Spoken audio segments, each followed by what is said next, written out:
Hello and welcome to the Afinado podcast. I'm your host Naliaka Wafula, and today with me is illustrator, storyteller, and co-founder of Pungulu Productions, Chief Nyamweya. Chief, welcome to the show. Thank you for having me. So Chief, you're going to talk to us about Uli and Tata, which is an African animated show, and it's based in Kenya, and you're of course exploring Kenyan language, Kenyan storytelling, and just bringing it back to the whole culture of African storytelling. Yes. So let's start from the beginning. What made you fall in love with animation? I've always loved animation, but I never saw myself working as an animator. I had to take a very long and winding path through other careers, including law, accounting, which I was trained in. And then I branched away from that around 2008, did my first graphic novel around 2010. And then I worked in the newspaper in the Star doing a serialized comic for 5 days a week, which was 6 panels every day. So it was very grueling. Did that for about 4 years before I burnt out. And then I was looking for, what is adjacent, what is close by that can that my skills are transferable into. And animation was the lowest hanging fruit. That is so interesting that you mentioned the Star, because I used to work there. Interesting. And also kind of burnt out. But today we're here for other stories. Yes. You're born and raised in Nairobi, 2 cities in Kenya, Nairobi and Eldoret. How did that contribute to your journey into animation as a career? Nairobi is very interesting. It's very exciting place where many different people mix. And I think to have a vibrant creative scene, you need a place where many people from many walks of life converge. That's what makes cities such creative catalysts, and it's very hard to recreate that. You usually see efforts of like people trying to create other places and give them a spark. Right now, like Kenya, we're trying to do something with Konza City out in Machakos. And what you realize is that, creating this kind of creative centers is not just about buildings. It's more about, that organic connection that people have, the different languages that are spoken, sharing, the English parts, all the different schools. That diversity is what creates a creative catalyst. Yeah, so Nairobi was very big for that. Also, going to Eldoret was very important. Also, especially going as a teenager, it gave me some space to be able to see Nairobi from the outside, also, and not just identify, just come from that bubble. Also see other parts of Kenya, and I think that has contributed a lot to something like Uli and Tata, which requires traveling to many different parts of Kenya, as far north as Chalbi Desert to right now we've gone to Tanzania, central Tanzania in the Yaeda Valley. So also being able to come out of that urban bubble and see how other people live, and have that curiosity for other walks of life. That's fantastic. So what cartoons do you remember when you're growing as a kid? Up? Yes. That also in a way contributed, because cartoons were kind of rationed for us growing up, if you remember. Interesting. Well, the earliest ones I remember, like Speedy Gonzales. I don't know if you ever saw that. It was very, very funny. Of course, there's the usual ones, the Looney Tunes, Tom and Jerry, those ones. Yeah. And then as I got older, of course, anime, we started watching anime a lot, Rurouni Kenshin, Samurai X, Basilisk, One Punch Man. Anime started more like when we were teenagers. That's when we started getting into it. Yeah. But as a child, it was mostly American stuff. But definitely not much from our part of the world. No. Yeah. By the time things like Super Strikers were coming, we were already grown ups. Yeah. Did it ever come on TV? I think Super Strikers was just the comic. That was much later. Yeah. And comic books, obviously, I know you of course. got into comic books. Of course. I loved, but I didn't love the Marvel ones so much, like the superhero comics. I wasn't so attracted to those. I was more attracted to the noir comics, if you know those. Things like Luke Cage, which later became a TV series. Luke Cage Noir. Honestly, I just remember Asterix. Things like Conan, the Matrix comics. Those were the ones I was attracted to. The very dark, gritty ones that dealt with crime fiction. I was attracted to that side of things. I was a bit, I don't know how to say. And science fiction. Not so much science fiction. Well. Because crime fiction was what I was passionate about. And even the early comics I made were mostly around crime fiction. I was attracted to that side of things. Do you remember the one that was in the paper? Was it Miguel Miguel Sede. Yes, yeah, that's Madu's. Yeah, that was Yeah. really cool. I actually wish that had gone was into like a detective. a book or something. Maybe it did, but I don't remember accessing it. Yeah. And actually, Miguel Sede has been in a lot of anthologies. I think there's a lot of Miguel Sede online as well. yeah. Yeah.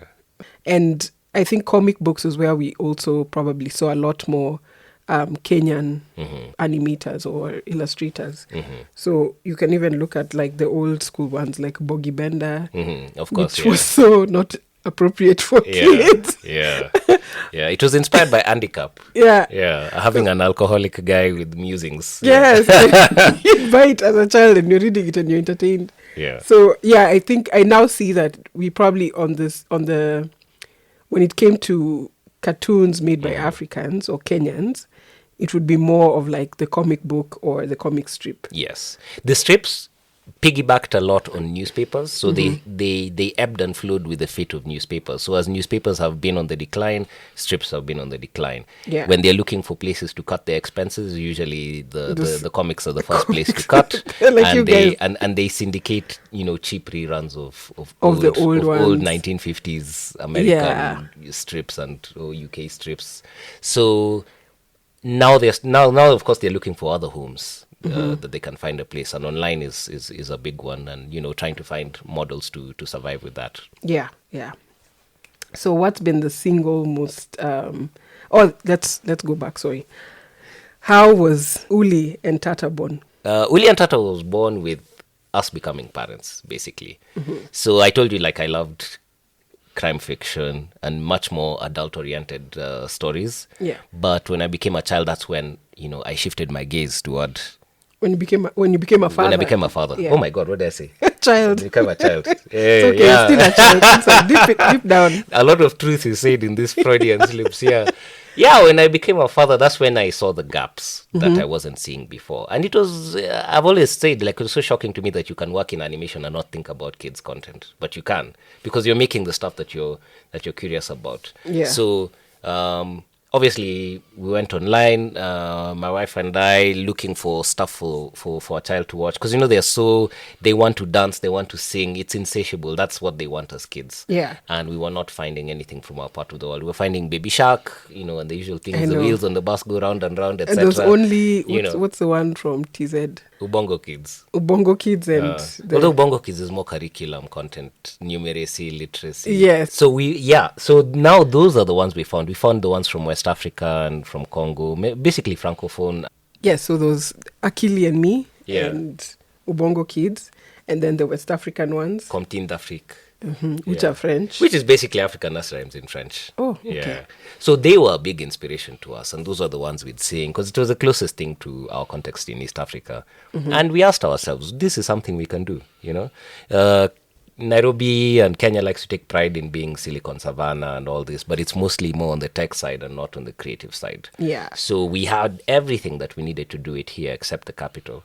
And we were like, let's figure out a way to do this. We need to do this for our region, And also that now brought into focus the fact that these songs were disappearing, a lot of them. People weren't singing them as much because our generation is like the last one to have that organic connection to the grandparents who used to sing this in their childhood. Yeah. And after us, I think it's going to be wheels on the bus unless we intervene, Oh, yeah. Very important. I really like that point. And what's been the single most impactful feedback you've gotten so far? Man, I mean, we receive feedback all the time. The impactful one is hearing that, when are you guys coming to our region? Now the big one is Central Kenya. The folks of Central Kenya, like, when are you guys coming to our region? And that's good. I like that there's that demand, there's that pull factor, Yes. rather than, as we sometimes get when you have online content constantly pushing. It's nice when you have that demand, people wanting you to come. And represent them and they can hear their songs. There's also feedback about how well calibrated the content is to that age group, because the one that we did from Ukambani, for example, which was the story of Syokimau, the prophet, the great prophet, one parent was like, oh, this was a bit scary for my child. This was a bit mature, because the story of Syokimau, of course, is that she had this premonition of an iron snake that was going to come and change all our life. Yeah. So we made the iron snake scary. And she's like, that was a bit too scary for my child. You guys want to... So we are always constantly calibrating based on... But do you think that it's interesting that, parents would think that's scary, but when you look at some of the storybooks and even cartoons we were watching, mostly even the storybooks, and not even the storybooks, African folktales were not... They were not polite. They were scary. Yes. Yeah, when you think about, there was an ogre who eats up everyone in the village, and then the hero comes and cuts off his toe, and everyone comes out. Like, that's... For sure, there's some curating we do. Yeah. You have to also honor the audience that's there now. There's a certain...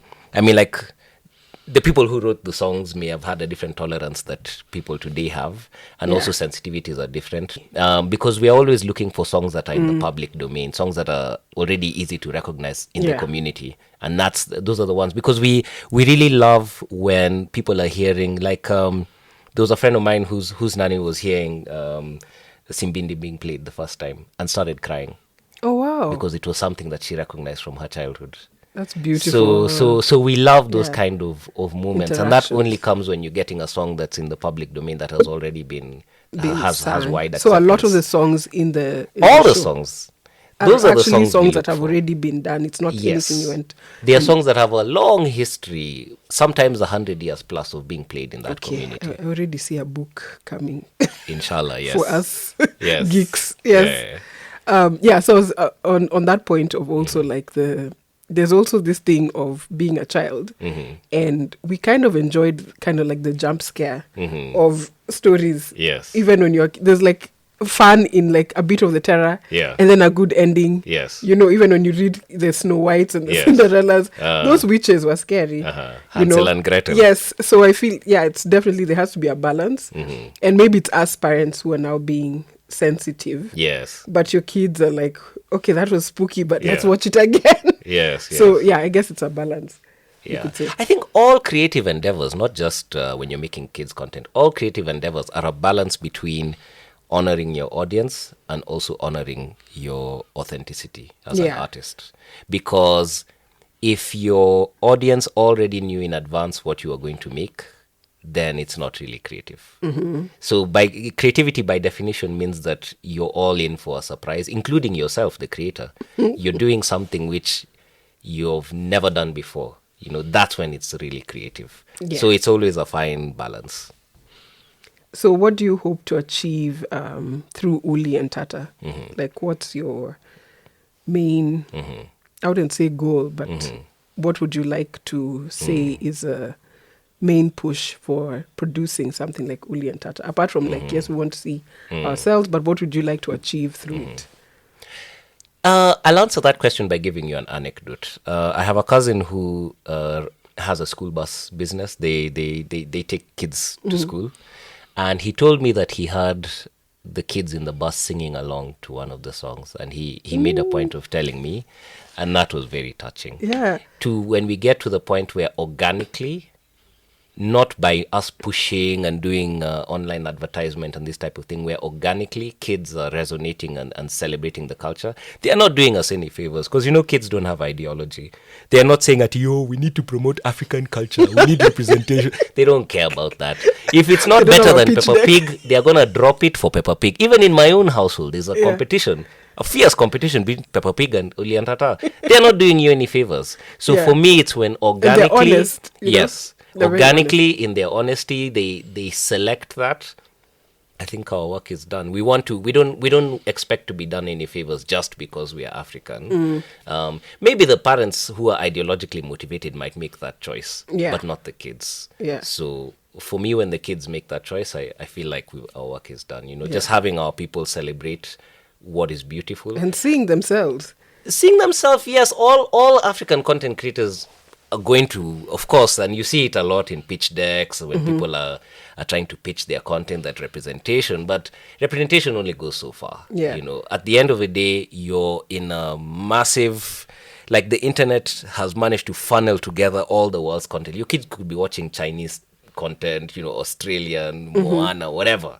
Yeah. And out of that, for them to select you, that is a victory, Yeah. I think one of the things that stood out to me also with Uli and Tata was that attention to detail. So small things like, the house they live in, and then seeing that water tank Yes. at the front of the house. Yeah. And you're like, this could be a house in Gumo, it could be a house in Langata. Yes. So what made you guys like really, even the bird, the turaco. Yes.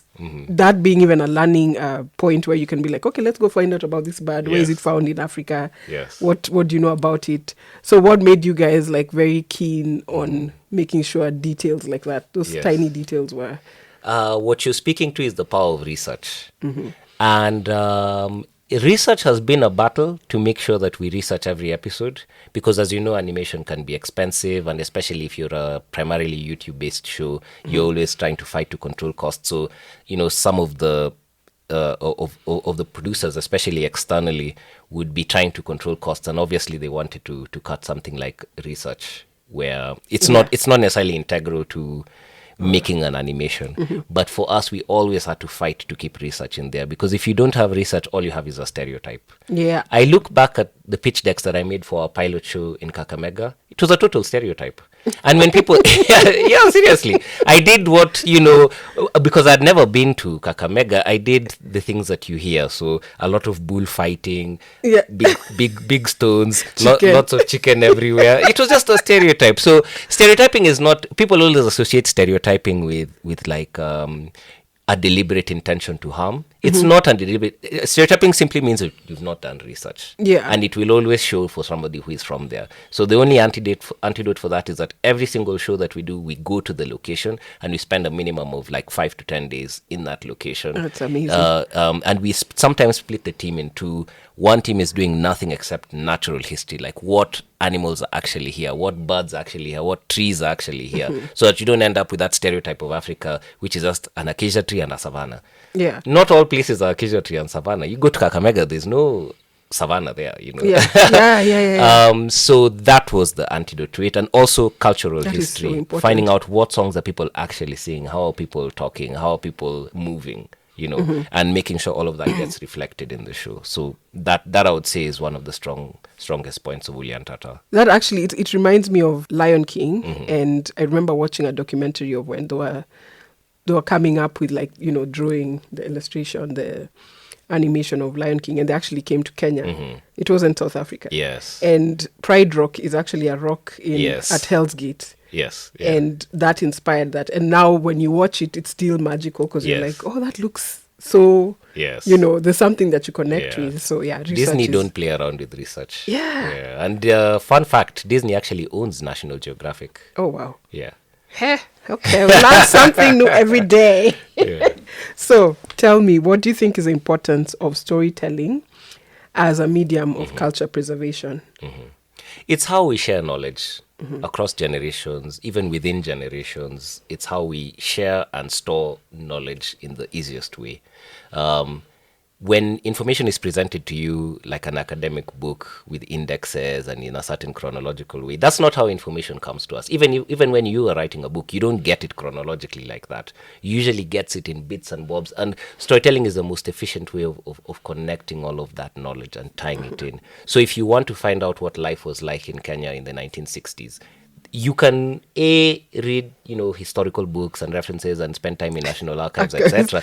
Or you can read a book, a biography, or just a story of somebody who was living in that time, what their life was like. Then you get a much richer texture of life. Yeah. Because how you're spending your life day to day, you're not spending your life inside National Archives. You're spending your life just interacting with people, going to parties, driving on the road, cursing the traffic. Yeah. And all that stuff will make it into a narrative that you craft in the form of a story. And it's the most powerful way of reaching people, especially at an emotional level. It also makes me think about how sometimes you'll find yourself relating more with a culture through a story than through just text, or a story or a movie. 100%. Yes. 100%. So, even speaking about how we watched a lot of American cartoons and that's growing point up, and you feel like you could go to an American high school and Yes. just kind and of they are like very good at that. understand. They are very good at that. Sometimes they're too good at it. Too good. They clean out all the unsavory sides Yes. of actually living there. So when you go there, you get shocked. We all imagine that it's like Fresh Prince of Bel-Air. Oh my gosh, we all imagine it was Fresh Prince Yeah. or Beverly Hills. Exactly. You go and you have a locker and, a boyfriend on the football team and you wear the Yeah. Letterman jacket and all that stuff. Yeah, but they're very good at that. And the reverse side is that they didn't also do the same research about other countries. Yeah. Which now, we are seeing the results of that where Trump is now commenting about South Africa without any And that knowledge. that also comes back to us and how we storytell about ourselves. First and foremost to ourselves. What stories are we telling to each other and to our children about ourselves? Yes. And that will inform whatever stories you're going to tell externally to the outside world. And even within the continent. Yes. Because we have our own stereotypes about different African countries. When you say a Nigerian, we create this image of this is how Nigerians are. When you say South African, we have our own stereotypes. But they have done an awesome job of also breaking out of the prison of stereotypes in terms of the art that they're exporting. Oh, yes, they are art for much sure. bigger exporters of culture, because whenever you travel, when people want to connect with you, the first thing that they're going to reach for is some music that they've heard from where you are. Yeah. Some maybe film they've seen or whatever. That's how people want to, or maybe food that you export, long before you meet an Ethiopian, you've probably eaten Injera, Ethiopian food or whatever. That's how people get to know each other.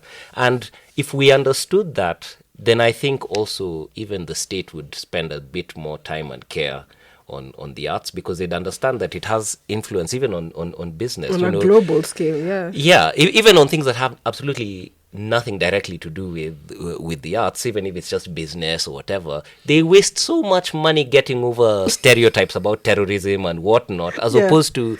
And having conferences and Exactly. commissions on very, serious topics.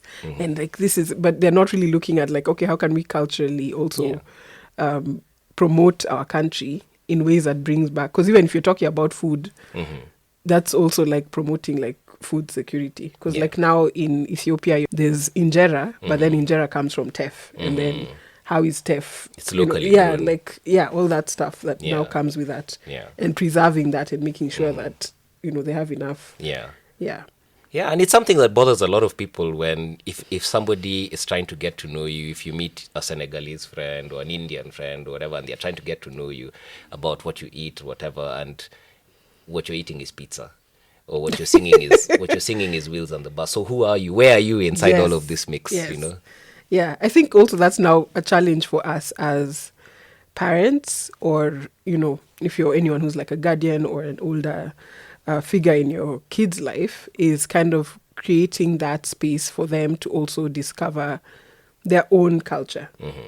So I saw not a meme. It was one of those just someone had written something, but they're like, you as a parent have the responsibility to make sure that the music you're playing as your child is growing in their formative years is really dope, because that nostalgia playlist has to be full of bangers. Yes, and it makes, it took me back, because I was like, I remember listening to Let's Banyika. Yes. And now you listen to that music and you're like, whoa, these Nostalgic. guys were good. Yeah. So even us, in terms of the music we are playing, what we are watching, or at least what we're exposing them to, should be culturally relevant in a way, which we can at least give our parents props for that. Because especially with music, I think they were very exposed to very different types of music growing up. Yeah, it depends. And still, in some households, some of us were raised in Seventh-day Adventist households. We have lots of hymns in our head. Yeah. Switch that off. Oh, where is the organ? Ding. Oh man. But somehow you couldn't escape it, or you're in a matatu, so those still ways where you're exposed. But I feel now we have to be very deliberate and intentional about what they're watching, what they're, because it's a lot. There's a lot of content, way more than for us. And at the state level, how we define culture, I think, is very important, because what I've experienced in my capacity also as chair of the Animation Association for the next 2 years is that the definition of culture has to be fought for. We can't take for granted that when people say culture, they mean the same thing. What I've experienced while working, especially with state institutions, that what they mean when they say culture is very different than what we mean. What they mean is something that is fossilized in 1850 backwards. Oh, wow. You know, so there's lots of Masai shukas. You've seen the president probably 100 times dressed in as a pastoralist. Yeah. I'm not saying, of course, as Chimamanda says, a stereotype is not wrong because it's untrue, but because it becomes this only story, it becomes a single story. Yeah. So it's not that side of us is untrue. We honor it, but it's not the only story. Culture has to be all-encompassing, that it embraces what you're doing now. It's supposed to be a living, breathing thing, and not it's a dynamic. fossil. It's always changing. It's always... So it should include Bengatronics.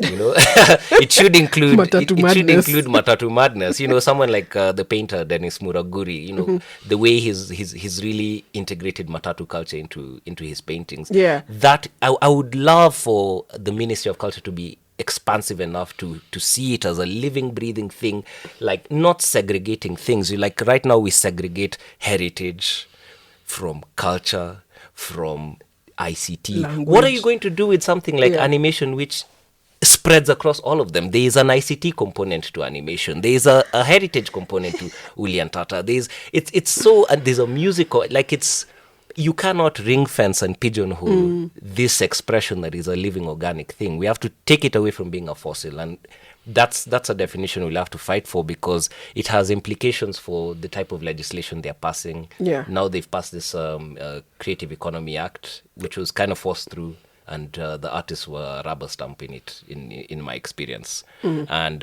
explain it a bit in a nutshell. Well, basically, from what I observed, the emphasis of the Creative Economy Act was basically revenue raising. They were trying to find ways of plugging into creative economy to get revenue for the government. So things like how you even define culture or what its parameters are, those were secondary things. Yeah. I felt like by asking these questions in the public participation forums, we were like annoying them. And they were visibly annoyed by us asking these questions. They were like, "Who are these wise asses? Who, can you just move along and let's pass this thing?" Quickly stamp it So it's something we are going to have to fight for. If that vision that we want to see happens, and we have all the incentives in place to make this industry thrive. Okay, tell me a bit more about the Association of Animation Artists of Kenya and its formation and what it stands for, and what you guys are hoping to achieve in future. Yeah, it started out, those Kwame Nyong'o, a bunch of other guys, Michael Onyango, sometime around 2008, when animation had started thriving. That was around the time that Tinga Tinga Tales got made. And a lot of our early animators were actually trained in Tinga Tinga.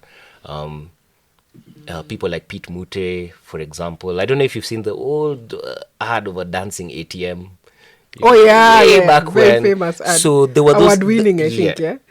So there were those early creators who decided, like, let's get together to raise awareness about this discipline and have some sort of body that can interact with the state, to have the right policies in place. So that's where it started from, and so far we host things like the International Animation Day every October. Which is like a big festival where students from all the institutions that are teaching animation, Kenyatta, ADMI, all these people, they come and they have a forum where they can be able to see what content is being made, both the works in progress as well as the more established films. And people leave there always being surprised and positively shocked that they may have thought that they are the only one, but they get shocked when they see that, wow, there are other Kenyans who are making awesome stuff, and it makes them up their game also. Then we also have gatherings where we just motivate each other. And then, of course, there's a policy work we do, that when we are the body that interacts with the Kenya Film Commission and, Ministry of Culture, and, just basically trying to raise awareness and the profile of animation in Kenya. Is there a Comic-Con Kenya? Yes, there is. There is Nikon, which was founded by the late Baraza. He tragically died in a motorcycle accident, but Anne Danu is currently taking it over. And it's a big, really popular event Yeah. where people come and they cosplay and, they dress as their favorite characters. I've been pushing them to integrate much more Kenyan content because it's very Yeah. Yeah, I've seen Japan-centric. anime has taken Which is the fine. stage. Which is fine. It's a free market. We don't complain. But it's really popular. And what I admire is that they've built an actual thriving community, and people pay. Each person coming there is paying at least 1,000 shillings, and anytime you go there, it's packed. It doesn't matter what venue. Yeah. They started off at Sarit Center. The last one was in the garage of Junction, and it's always packed regardless of where it Yeah, is. So yeah. it's a great platform on which things can grow. Okay. So, what next for Uli and Tata? What next for Uli and Tata is going beyond Kenya. Yeah. We want to live up to the name African Nursery Rhymes. Right now, And you've covered how many counties in Of Kenya? the 9 counties we've done, of course, Chalbi Desert, Gabra community. We've done the Ogiek, North Rift, Kilifi, Lamu, Kakamega, Kisumu, Ukambani. We've done an episode in Tanzania with the Hadzabe, who are the last, the oldest hunter-gatherer community in East Africa. A very interesting group. I think I've seen a documentary on them. Like they still hunt. They still hunt. And we even went in a research trip and hunted with them. Yeah. Wow, you went there and lived there. Yes. Woke up at 4 a.m. The whole thing. Hey, Their whole life. anthropologists. Mdogo. So their whole, like the intense part of their life, of their timetable is from 4 a.m. until about 7. That's when your big catch is going to happen. Then the rest of the day is spent just chilling, foraging, imbibing the things they imbibe, Telling stories. Yeah, telling stories. It's a good life they have, and it's a window into. It makes cultures that look fossilized inside a museum setting alive. Because you see what a well crafted bow and arrow look like when they're in use. If you compare that to a bow which is The ones which that is are been sold in a in the museum, streets. it's rusted and it's clear nobody uses yeah. it. There's no tension in the string. The string is even like dusty. Exactly. I mean, sorry, Kenya National Museums, but Yes. we need to dust some of their. Yeah. So it was very interesting. So I would like more of that, being able to go Tanzania, more communities in Tanzania, go down Malawi, So South obviously you Africa. start, from like the East African countries. So And Uganda. and to be able to go to Tanzania, we had the support of National Geographic. A lot of the episodes we did in Kenya, our pilot was Kenya Film Commission. Also the French Embassy, a program called Creation Afrique was very important in getting 7 episodes out. And then there are others. It's always a cocktail. Yeah. Which country are you like looking at as like, oh, that would be really, really dope? Well, low-hanging fruit is South Africa because they have the most developed animation scene on the continent. South Africa, Egypt is also advanced, but we're really looking at South Africa for co-production. Also, I think there's a co-production treaty between Kenya and South Africa. If we collaborate with them, we'll be able to access a lot of the resources that are available to them and get over some of the taxes and challenges that we have when you're coming in as an outsider. So we're looking at that. Okay. Do you see us reaching a point where we have movies, Of course. animated movies, Of course. and Disney Of course. level type of production? Yeah, right now it's much harder to fund feature films than it is to fund series, which is a problem with the structure of the funding rather than intention. There are people who would love to make feature films. Andrew Kagia had a film that came out.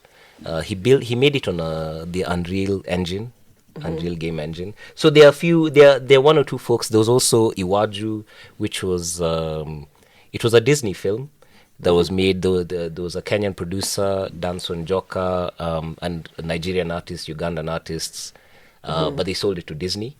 And so it's usually these big films that get made by Disney, and then they're hard to see here because most of us don't have Disney Plus. We access it through a VPN. Or you have indie projects that don't really get much distribution. Yeah, maybe so just like in Nairobi or, one cinema in Nairobi. Yeah. So I got approached even by a cinema recently, Unseen Cinema, that wanted to screen an animation. It was such a challenge finding feature films. So that's the next milestone, which I think we really have to cross. That can we make films that are accessible in cinemas in Kenya? Well, What I'd love to see is even not just in cinemas, the village projector film where they come and set up Yes. at a town hall, and people from, a place that doesn't have a cinema are able to be like, okay, kids, there's something we can go watch, and you all go and sit there and watch it and watch Uli and Tata. I think that would be amazing. Yeah, distribution is a big topic. It's a really big topic, not just for animation, but the film industry as a whole. I always talk about how we have the unfortunate challenge of being like a transport company which has to build the road. On top of that. Nobody would expect Bay Yusuf to be also trying to put building roads into its balance sheet. Yes. But that's what's expected of the creative sector right now, that we have to figure out distribution. And right now that's controlled by American platforms, your YouTube, Nini. Yeah. And of course the skew favors those platforms. They are the ones who take the bulk of the profits. And there's also even the whole finding out that like YouTubers from the States make way more money compared to like YouTubers from Africa. Exactly. Yeah. It's quite horrible. Actually, you can be an American from America watching the content here in Nairobi, but you're less valuable watching it here than you are. than you are if you're watching it, back in Michigan or something, So those are all the hurdles that we have to overcome. So cracking distribution is going to be something that we'll have to do not just as creatives, but we'll have to collaborate with like our friends in tech. There are a lot of people who are trying to build interesting platforms. I don't know all of them off the top of my head, but it's something that we have to crack for sure if we're going to blow this industry up. Cool. And with that, I think we've reached the end of the podcast. Is there anything you'd like to share? Watch Uli and Tata. Just search Uli and Tata on YouTube. Pungulu Power Productions is our name. We also do have an adult-oriented company. It's called Freehand Movement. You search freehandmovement.com. That's where we put in the graphic novels and stuff aimed at adults. And yeah, that's about it. Yay! So at this point, I challenged Chief to do something out of the ordinary. He's going to sing one of the songs from his own production. And you can choose the one you like. Okay. But go ahead. All right. The song I will choose is from the Chalbi Desert, from the Gabra people, who are very interesting. They keep camels and goats. And the song I'm going to sing is called Sibre, which is about hunger and the grass going and, Anyway, I'll start singing. Okay, go ahead. Kulo, buyon tita ulitea, ukumbona simite, oh aya. So I will sing So I the say, refrain. oh, Yeah, you just say, oh aya. That's Okay. it. Okay. Buyon tita ulitea, ukumbona simite, Oh, yeah. upangara laptaea, abanira nanae. Oh, yeah. Dida masisolea, dida rajole. Oh, yeah. Oya ere ora jaba elimne. Oh, yeah. Hey. Thank you so much. Super. And I think we can end the podcast here. Make sure to subscribe, share, and of course you can find us on the social media platforms, as well as Uli and Tata is on YouTube and Instagram and all the other social media platforms. I'll include that on the description box. So till next time, bye. You can say bye. Bye.